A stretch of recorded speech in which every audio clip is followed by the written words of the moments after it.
నమస్తే. ఇన్నాళ్ళు నన్ను సపోర్ట్ చేస్తూ, ఎంకరేజ్ చేస్తూ మీ ప్రేమని నాకు అందిస్తున్న ప్రతి ఒక్కరికి కృతజ్ఞతలు.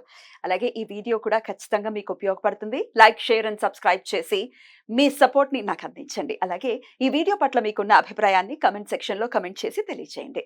ఇప్పుడు వీడియోని చూద్దాం. జ్యోతిష్య శాస్త్రం ఒక అద్భుతం. వేదాంగమైన జ్యోతిష్య శాస్త్రం అనేటువంటిది మానవ జీవన గమనానికి ఒక వరం. జ్యోతిష్య శాస్త్రం నీ జీవితంలో వెలుగునింపే ఒక భాష.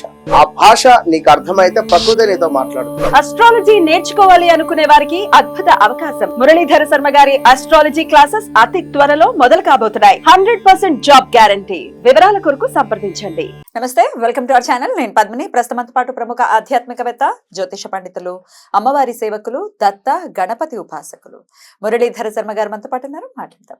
మురళి గారు నమస్కారం అండి. మహాదేవ. చాలా మంది స్త్రీలు మనకి ఫోన్లు చేస్తూ ఉంటారు, ఆడవాళ్ళు. ఏమండి, మా హస్బెండ్ కి అనుకున్నంత స్థాయిలో రీచ్ లేదు, అంటే అది ఉద్యోగంలో అనుకోవచ్చు, ఆర్థిక పరంగా మేము ఇంకొంచెం పురోగతి రావట్లేదు, మాకు డెఫినెట్ గా ఎంతో కొంత లోపిస్తోంది, ఇబ్బంది పడుతున్నామని అడుగుతూ ఉంటారు.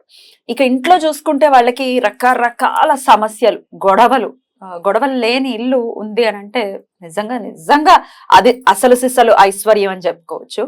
అర్థం చేసుకునేటటువంటి భార్య, ఆప్యాయంగా చూసుకునేటటువంటి భర్త ఉండటం అది ఎన్నో జన్మల సుకృతం. ఒకవేళ అలాంటి వాళ్ళు కనుకుంటే don't take them for granted.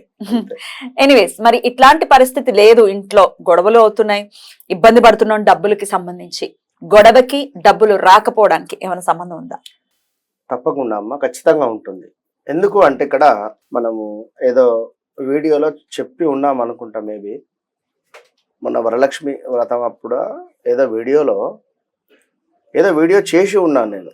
ఏమిటి అంటే చూసి ఉన్నా, ఏది మనకు రీల్స్లో ఒక ఇంట్లో భార్యాభర్త పిల్లలు తరచూ గొడవ పడుతూ ఉన్నారు. భార్యాభర్త, పిల్లవాడు ఒక్కడే ఏడుస్తూ ఉన్నాడు.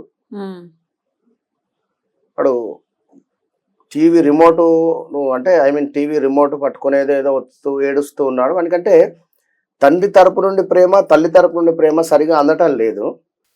భార్యాభర్తలు తరచూ గొడవ పడుతూ ఉన్నారు. ఇల్లు నీట్గా ఉంది, చాలా అద్భుతంగా నీట్గా ఇల్లు ఉంది, అన్ని రకాలుగా వాస్తుకు సంబంధించినటువంటి విధంగా ఉంది. చక్కగా ఉదయం పూజా కార్యక్రమాలు చేస్తున్నారు ఇంట్లో అంటే నేను చెప్పేది ఏమిటి అంటే ఇంట్లో అంతా బాగానే ఉంది, అండర్స్టాండింగ్ లేదు. అండర్స్టాండింగ్ లేక, ఎందుకు అండర్స్టాండింగ్ లేదంటే భర్త ఇంట్లో నాన్ వెజ్ తినడం కానీ, ఈ యొక్క ఆల్కహాల్ త్రాగడం కానీ, ఈ విధంగా ఉండేటువంటి సందర్భంలో ఈ యొక్క వరలక్ష్మి అమ్మవారును బేస్ చేసుకొని ఒకడొక రీల్ క్రియేట్ చేశాడు. వారెవరో, చాలా బాగుంది ఆ రీల్.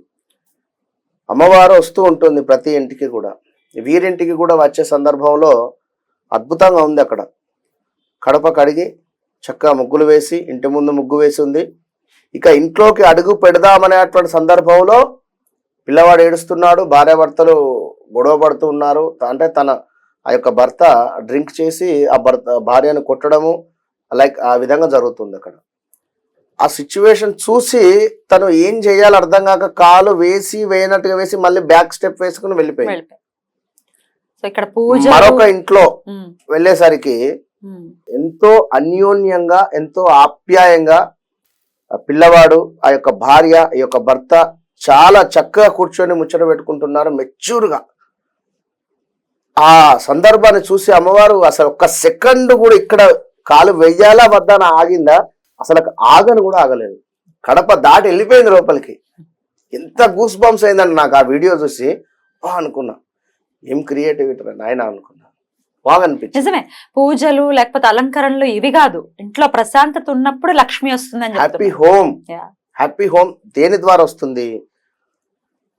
భార్యను భర్త తిట్టడం కానీ, క్రిటిసిజం చేయడం కానీ, లేదా ఎవరైతే ఒక భార్యను తన స్థాయిని గుర్తించకుండా ఎట్లాగో భార్య అంతే, భార్యే అనేటువంటి భావన తప్పు, చాలా తప్పు.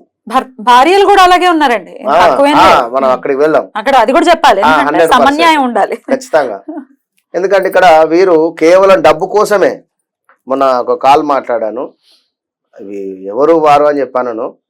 వివాహం అయింది, 2 సంవత్సరాలు అయింది, ఏదో చిన్నగా గొడవలు వచ్చినవి, ఎవరినో ఏమో మాట అన్నారు అని చెప్పి గొడవలు వచ్చినాయి, వెళ్ళిపోయింది.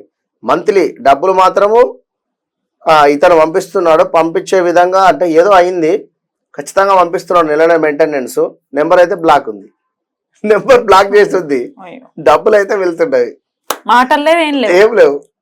అంటే ఆవిడ హ్యాపీగా ఉందా? హ్యాపీగా ఉందా అంటే నేనేం చెప్పాలి, భర్త నాతో మాట్లాడాడు. ఆవిడ అడిగింది ఏంటి అని అడుగుతున్నా. ఆవిడ డబ్బులు నెల నెల నాకు పంపియండి, నేను నీతో ఇప్పుడు నేను ఉండలేను, నా మనసు మారేదాకా, అంతే అంటుంది ఆవిడ. డబ్బులు ఇస్తే చాలు, మంత్లీ మెయింటెనెన్స్ ఇవ్వండి అంతే. అంటే ఇక తను ఇక విధి లేక పంపిస్తున్నారు. ఏం పర్స్పెక్టివ్ మనకి తెలీదు. హింసించే భార్యలు డెఫినెట్ గా ఉన్నారు, భర్తల్ని. అలాగే హింసించే భర్తలు ఉన్నారు. ఇలాంటి సిచ్యువేషన్ లో నాకు డబ్బులు రావాలి అంటే ఇక్కడ మెయిన్ ఏంటి అంటే డబ్బులు కూడా లాస్ అవుతారు. డబ్బులు కూడా మీరు ఎవరికో ఈ సందర్భంలో తెలియక ఇన్వెస్ట్ చేసి డబ్బులు లాస్ అయిపోతారు. ఇది అర్థం చేసుకోండి. ఎప్పుడూ ఒకరికొకరు అన్యోన్యంగా నేను ఇది చేస్తున్నాను, ఇది పరిస్థితి అబ్బా, ఇది విషయం, ఇద్దరు మాట్లాడుకోవాలి. సరే నీ ఇష్టం, నీకు బాగుంటే చెయ్యి, సరేలే ఓకే. నిన్నేంది అడిగేది, నేను నీకేంది చెప్పేది, అయిపోయా. చిన్న విషయమే, చాలా ఇబ్బంది పెడుతుంది కనుక ముందు మీరిద్దరు అన్యోన్యంగా ఉండండి. దయచేసి ఈ వీడియోలో నేను ఏ రెమెడీ చెప్పను, ఇదే రెమెడీ, అన్యోన్యంగానే ఉండండి అని చెప్తున్నా. పూజలు చేసేస్తే డబ్బులు రావు, అన్యోన్యంగా ఉండండి, ప్రేమగా ఉండండి, అంతే. ఇక మెయిన్ విషయం ఏమిటి అంటే మీకు విదేశీయానం ఉంది, విదేశంలో మీరు వెళ్ళి సెటిల్ అయ్యేటువంటి పరిస్థితి ఉంది అనుకుందాం.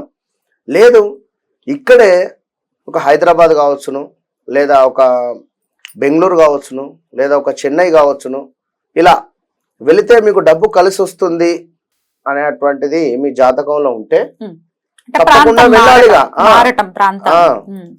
నేను ఇంతకుముందు మనం కూడా చాలా వీడియోలు కూడా చేశాం, స్థాన చలనము. కొన్ని ఏరియాలో ఉంటే అక్కడే గబ్బు, అదే బురదలోనే ఉంటాం, బొందలో, అందులో నుండి బయటికి వెళ్ళాలి అంటే స్థాన చలనం చెందాలి, వెళ్ళాలి. నాకు ఇక్కడనే మంచిగుంది, ఇదే కంపు బాగుందంటే మీ ఇష్టం, కుదరదు, స్థాన చలనం చెందాలి. ఇక్కడ ఒక వైజాగ్ లో ఉండేటువంటి వారికి బెంగళూరు ఒక అబ్రాడే, బెంగళూరులో ఉండేటువంటి వారికి చెన్నై ఒక అబ్రాడే. అబ్రాడ్ అంటే ఒక అమెరికానో ఏదో విదేశం అనే కాదు, స్థానం మారాలి, మారితే రూపాయి కలిసి వచ్చే పరిస్థితి ఉంది. సరే, అప్పుడు మాత్రం డెఫినెట్ గా మనకి ఇబ్బంది లేకుండా ఉంటుంది. 100% ఇది జాతకాన్ని బట్టి చెప్తున్నారు. రైట్ అండి. ఇంకొక ప్రశ్న, మేము అన్యోన్యతగానే ఉండాలి, అన్యోన్యంగా ఉండాలి మేము భార్యాభర్తలు అని అనుకుంటున్నాము. ఇప్పుడు భార్య సైడ్ నుంచి మాట్లాడుకుంటే భర్త మాట వినడు, తాగుడికి బానిస అయ్యాడు, లేకపోతే ఇంకోటి చేస్తున్నాడు, మా మాట వినడు, మమ్మల్ని పట్టించుకోడు, ఈ కంప్లైంట్స్ వస్తాయి. భర్త కూడా అంతే, అసలు చాలా గయ్యాలిగా ఉంటది, మాట వినదు, చాలా అరుస్తూ ఉంటుంది అని. ఈ అన్యోన్యత లోపించాయి కదా, ఎట్లా సమన్వయపరచుకోవాలి, ఎట్లా దానికి ఏదైనా చెప్పండి మరి, రెమెడీ కావాల్సిందే ఖచ్చితంగా. ఎందుకంటే ఒక చక్కటి పీట తీసుకొని, పీట మీద ఒక ఎల్లో లేదా వైట్ కలర్ లేదా రెడ్ కలర్, ఈ 3 కలర్స్ యూజ్ చేసి ఒక 1 మీటర్ క్లాత్ వేసి దానిపైన బియ్యాన్ని పోసి చక్కగా కూడా అర్ధనారీశ్వర స్వామి యొక్క ఫోటోను పెట్టండి. అర్ధనారీశ్వర స్వామి చక్కటి ఫోటోను అక్కడ పెట్టి దీపారాధన చేసి, ఇక మీరు కూర్చుంటాము, పూజ చేసుకుంటాము అనేటువంటి సందర్భంలో చక్కగా కూర్చొని చక్కటి పూలు సేకరించండి. ఒక 2 పుష్పాలు చాలు, మొగిలి పువ్వు తప్పించి మీకు నచ్చిన పూలు ఏవైనా ఒక 4-5 పూలు అలా అలా అలా తిరిగితే ఎక్కడో బయట ఎక్కడో చెట్లకు దొరుకుతాయి, కొనండి అని నేను చెప్పను. మీ పరిసర ప్రాంతాలలోనే ఏవైనా పువ్వులు దొరికితే చక్కగా సేకరించి తెచ్చుకొని స్వామికి నివేదన చేసి దీపారాధన చేసి కూర్చోండి. ఎంతసేపు మీకు ఓపిక ఉంది మళ్ళీ నాకు పెట్టి కామెంట్ పెట్టండి. ఛాలెంజ్. విన్నారా? బ్యూటిఫుల్ గా ఎక్స్ప్లెయిన్ చేశారు. కృతజ్ఞతలు. నమస్కారం. మహాదేవ.